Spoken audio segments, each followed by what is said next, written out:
Alors Benoît Le Tourneau, pour te présenter un petit peu, tu es actuellement responsable du pôle France Jeunes au Mans. Et en termes d'expérience, on peut dire que tu as un petit peu de bouteille. Ça remonte à quelle année le début de l'enseignement du squash pour toi?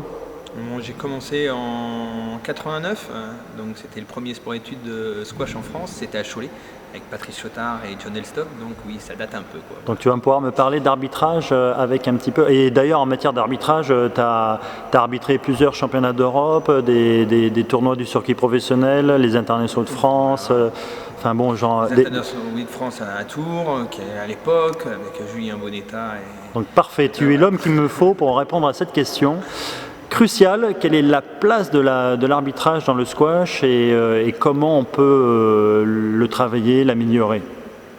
Alors, c'est sûr que l'arbitrage, pour l'enseigner, il y a deux grands axes pour moi. Il y a déjà le comportement avec l'arbitre, bon, pour orienter, on va dire, et avoir une relation saine avec l'arbitre, pour que tout se passe bien et qu'on reste dans son match, peut-être même qu'on obtienne les décisions difficiles en sa faveur, basculent un peu plus en sa faveur. C'est tout un comportement, tout un jeu psychologique qui peut faire basculer quand même quelques petites décisions qui peuvent faire du bien sur des moments assez difficiles.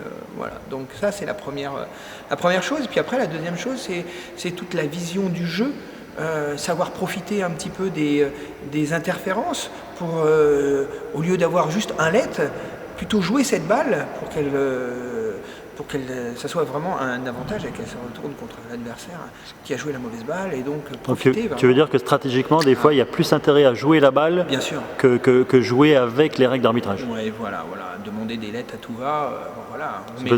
On remet le compteur à zéro, c'est tout. Ils disent que profiter d'une gêne et si on prend sa place, si on attend le bon moment pour que l'autre se dégage et tout, si on rejoue la balle au bon moment, dans le bon tempo, ça peut être nettement favorable à rapport à juste un let. Et est-ce que pour toi, on peut perdre un match à cause de l'arbitrage? Ça, c'est question piège. Ouais, la question piège, parce que bien sûr qu'on peut... Alors je veux pas du politiquement correct, parce que bien sûr, il faut... Du tout, bon, c'est très bien, il y a eu tellement de matchs qui ont basculé sur des décisions d'arbitrage difficiles, parfois même injustes, mais bon, l'arbitre juge toujours... avec impartialité, aucun souci là-dessus. Néanmoins, justement, le comportement, l'attitude après l'action peut orienter la décision d'arbitrage. Donc, ouais, je pense que... Et est-ce que c'est quelque chose que tu travailles, toi, avec tes jeunes au pôle? Non, que j'explique. Que, justement, mais travailler pour orienter, justement... Non, déjà on a tellement de choses à travailler la semaine, on n'a jamais assez de temps de faire toutes les choses qu'on souhaiterait, mais néanmoins de temps en temps lors des périodes de récupération, mais c'est surtout lors des débriefings d'après-tournoi sur le chemin du retour que là on a des discussions assez intéressantes où l'arbitrage entre en jeu. Voilà, où on peut évoquer les petites situations chaudes qui se sont passées, des décisions d'arbitre et expliquer le pourquoi, du comment, pourquoi il y a eu une décision peut-être un peu dure en sa faveur, mais c'est jamais un hasard. Je pense que voilà, c'est tout un ensemble qui fait que voilà, ça peut basculer du bon côté.